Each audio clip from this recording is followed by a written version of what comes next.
So, this is the fabulous La Pucelle, the Maid of Orleans. Last we have our hands on you. What a prize. Let me see now. I want to refresh all of my memory up to date on your past events. As I understand it, you were at the Battle of Compiègne, and you got surrounded. Your retreat was cut off. They raised the drawbridge. Your loyal Frenchmen left you abandoned after the drawbridge was raised. You were left behind in the boggy ground.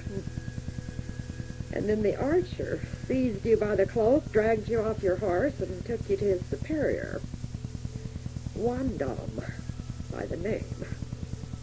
And then you were turned over to John de Luxembourg, commander. You spent 3 or 4 days at his quarters, then on to the fortress of Belleau. And there you were kept in a room with a plank floor, and you prized part of this up and got into the lower room trying to escape when you were interrupted by a porter. After that, they put you in a small, dark cell. And you stayed there until June, sent north to Beaurevoir. That was the castle. And you stayed in one of the towers there, and you met Luxembourg's wife. It seems that the records say she offered you women's clothes, which you refused. Yes, I refused. She was very good to me. She tried to treat me kindly. And I told her that I would rather accept women's clothes from her than anyone else, but by my voice's command, I was not to do it. Yes, well then, I understand she tried to intercede with Luxembourg on your behalf to let you go, but he had my orders to not dare let you go. He had something in this for himself. His aunt has control of a fortune which will be his one day, and he didn't want to anger her, and his aunt was trying to intercede on your behalf, but fortunately I prevented that by threatening him with his losing his head rather than his fortune if you slipped through his fingers, which you indeed tried to do, leaping from that 70-foot tower, and you were knocked out and had a concussion, but were only bruised. Some people think this is a miracle. I call it a suicide attempt. And you had a concussion and couldn't eat for 2 or 3 days? What possessed you to do a thing like that? Sire, I consider it a prisoner's right to try to escape. And you would make further attempts of escape at any given moment, I presume? Yes, I would. I had been told I was sold to the English through your order. Quite correct, and a good price I got for you, too. I'm sending you from Arras across the Somme. On December 28th, you'll be in Rouen, and you'll be jailed in the castle tower facing the fields, and this is a secular prison, not a church one. Precautions will be taken to make sure you don't escape.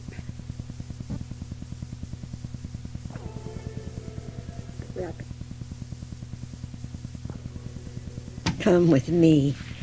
Well, at least you won't be lonely. We know you don't speak very much English, but they've learned enough French to get what they want to say across to you. You'll have plenty of company, night and day. Well, now there's a fine-looking sight, the witch all bound up. Oh. Do I have to be chained like this? What do you think I'm going to do, fly away with 3 of you here in my cell and 2 at the door?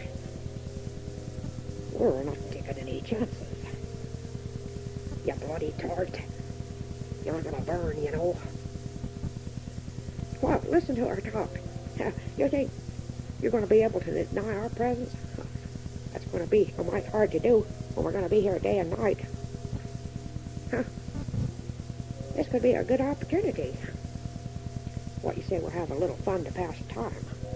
Keep your hands off me. Oh, ain't she touchy now? I've heard she's mighty touchy about lots of things. Listen, you little tart, you're lucky you just got the little bit of change you got. You should have seen the contraption they had rigged up for you when they knew you were coming. Oh, that was an ugly piece of business. I saw it myself. It was made by a local blacksmith. It was an iron cage, built specially for you. And you would have been chained around the neck, the feet and the hands, completely unable to move. I'm not sure why they didn't use that, but maybe after they saw the sorceress in person, they decided she weren't as fearsome as they thought, and she didn't have to be contained that closely. Please leave me alone. I'm very tired. I've been answering so many questions. Well, we got a lot of questions to ask you, too. What makes you think your voices come from God, not the devil? Bedford calls you the limb of the fiend, you know. I'm well aware of all of that. Now you should think about being friendly to us. We're the ones that's guarding you. You might be nice to us. You could work out a means of escape. Oh, what has the church done to me? They've got 2 of you sleeping right here in my cell.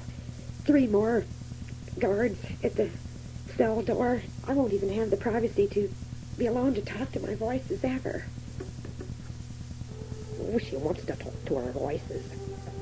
Now that's right amusing. What are you gonna do? Tell your voices to come and help you escape from here? I'd like to see that. That'd be a pretty good trick. I knew I would be captured. They told me I would. They told me not to fear, to answer boldly and have good faith. I bet it's going to be a little hard to answer boldly when you're facing the stake. You know, I've heard that can be a tormenting death, especially if they build a plaster base real high. You're up so high the executioner can't get to you to put you out of your misery soon, so you get left to the fire. And it's very slow and agonizing. Hush, I don't want to hear things like that. Have you no mercy at all? Did you have mercy on us when you were slaughtering our English troops?